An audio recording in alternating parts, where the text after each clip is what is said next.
থাকার কথা তো অনেকেরই, কিন্তু আপাতত যারা বিশেষ হিসাবে থাকছেন দিল্লির মাননীয় মুখ্যমন্ত্রী রেখা গুপ্তা, আমাদের বিধানসভার নেতা বিরোধী নেতা মাননীয় শুভেন্দু অধিকারী, এরা থাকবেন। আরও আমাদের প্রদেশের নেতা বা কেন্দ্রীয় নেতাকেও থাকতে পারেন। দাদা, রাজ্যের মুখ্যমন্ত্রী বলছে মালদা কালিয়াচকের ঘটনার পিছনে বিজেপি, অমিত শাহ, কংগ্রেস ও হায়দ্রাবাদের এক গাদার মদত রয়েছে। কারা ধরা পড়ছে? যে লোকগুলো লাফাচ্ছিল, যারা ধরা পড়েছে তারা কারা? আজ নয়, বছরের পর বছর কালিয়াচক, সুজাপুর আর মোথাবাড়ি এরকম উত্তেজনা, ভয়ের পরিবেশ থাকে। ওখানে হিন্দুরা শোভাযাত্রা বার করতে গেলে আক্রমণ হয়। গত বছরও মোথাবাড়িতে এই হনুমান জয়ন্তী রামনবমীর আখড়ার উপর আক্রমণ হয়েছে। ওখানে হাইওয়েকে ক্লিয়ার করতে দেয় না, 4 লেন আটকে যায়। এই যে ইন্টারন্যাশনাল অ্যাক্টিভিটি চলে ওখানে, মমতা ব্যানার্জি তার বিরুদ্ধে কোনোদিন ব্যবস্থা নেননি। না একটা কেস হয়েছে, না লাঠি চলেছে, না কাউকে অ্যারেস্ট করেছে। আজ এক্সপোজ হয়ে গেছে ইলেকশনের আগে। এরা আদালতকে চ্যালেঞ্জ করছে, এরা প্রশাসনকে চ্যালেঞ্জ করছে, তো নির্বাচন কমিশনকে চ্যালেঞ্জ করছে। যেখানে বিচারকদের আটকে রাখা হয়, মারা হয়, গাড়ি ভাঙা হয়, সেখানে আইন ব্যবস্থা বলে কিছু আছে কি? তো আজকে মমতা ব্যানার্জি মুখ বাঁচাবার জন্য রাতারাতি সিআইডিকে নামিয়ে দিয়েছেন, আর শেষ রক্ষা হবে না। মোথাবাড়ির ঘটনায় মুখ্যমন্ত্রী বলছেন আমার হাতে এখন আইন শৃঙ্খলা নেই। মমতা ব্যানার্জির হাতে কোনোদিন আইন শৃঙ্খলা ছিল না, বাংলায় আইন শৃঙ্খলাই নেই। এখন বলছেন আপনি কি করলেন 15 বছর? এত দাঙ্গা ফাসাদ কেন হয় পশ্চিমবাংলায়? সারা ভারত থেকে সমস্ত টেররিস্টরা, মাফিয়া গুন্ডারা, ইন্টারন্যাশনালরা এখানে এসে শেল্টার নেয়, বারবার বোম ফাটাচ্ছে, বন্দুক নিয়ে ঘুরে বেড়াচ্ছে সারা পশ্চিমবঙ্গ জুড়ে। এখন তো মুর্শিদাবাদ, মালদা, নদিয়া, কুচবিহার, কলকাতায় বোমা বন্দুকের একদম খোলাখুলি প্রদর্শন চলছে। সারা ভারত থেকে এসে এখানে উৎপাত করছে। আপনি কেন সিআইডি লাগিয়ে একদিন ধরেননি কাউকে? এখন ধরা পড়ে গেছেন তাই এসব করছে। দাদা, তৃণমূলের নেতাদের এত সিকিউরিটি কেন? দাগি এফআইআর করার প্রার্থীদের সিকিউরিটি কেন জানতে চাইলো কমিশন।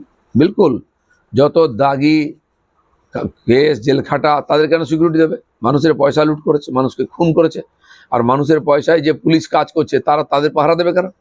ছেড়ে দেওয়া উচিত মানুষের হাতে। তারা আসুক সমাজে, এবার নির্বাচন লড়ছে, খোলাখুলি গিয়ে কথা বলুক। তৃণমূলের এত কর্মীদের ঢালাও সুরক্ষা, 832 জনকে নিরাপত্তা দেওয়া হবে। বুথ প্রেসিডেন্টকে পর্যন্ত যারা টাকা তুলে তুলে নেতাদেরকে দেয়, মানুষ তাদের পেটাবে এবার, তাই তাদেরকে পুলিশ দিয়ে রক্ষা করছে। তো পুলিশ যদি নেতাদের বাড়ি পাহারা দেয়, নেতাদের গাড়ি পাহারা দেয়, তাহলে সাধারণ মানুষের সুরক্ষা কে দেবে? তাই রাস্তাঘাটে থানায় পুলিশ পাওয়া যায় না, নেতাদের বাড়ি বাড়িতে পুলিশ পাহারা দিচ্ছে।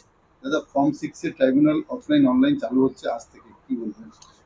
না, এই নিয়ে তো অনেক নাম বাদ গেছে, মানুষের কমপ্লেন ছিল, তারা কেউ অনলাইনে করতে গেছেন, বিএলওরা সাপোর্ট করছেন অনেক জায়গায়, সেই জন্য অনেক মানুষ চিন্তায় আছেন।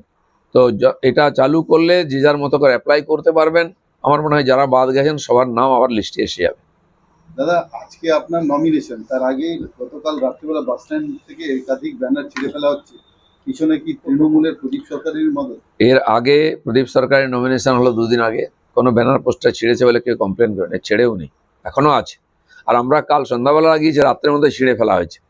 বাস স্ট্যান্ড এলাকায় পোস্টার ব্যানার ছেঁড়া হয়েছে, কে ছিঁড়ছে বোঝাই যাচ্ছে, কেন ছিঁড়ছে।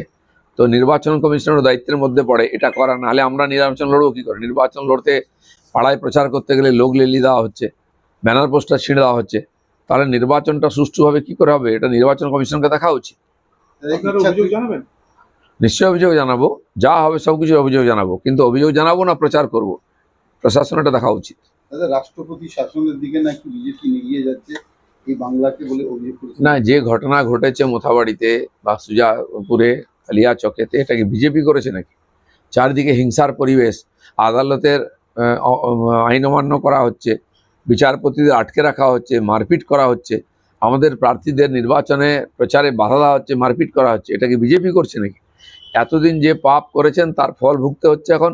এইভাবে নির্বাচনকে বাধিত করার চেষ্টা হলে অবশ্যই নির্বাচন কমিশনকে দেখা উচিত, আর না হলে রাষ্ট্রপতি শাসন করে এখানে ভোট করা উচিত, নাহলে সাধারণ মানুষ ভোট দিতে পারবে না, নির্বাচন সুষ্ঠু হবে না। দাদা, মালদাতে আজকে রাজ্যের মুখ্যমন্ত্রী রোড শো এবং সভা রয়েছে।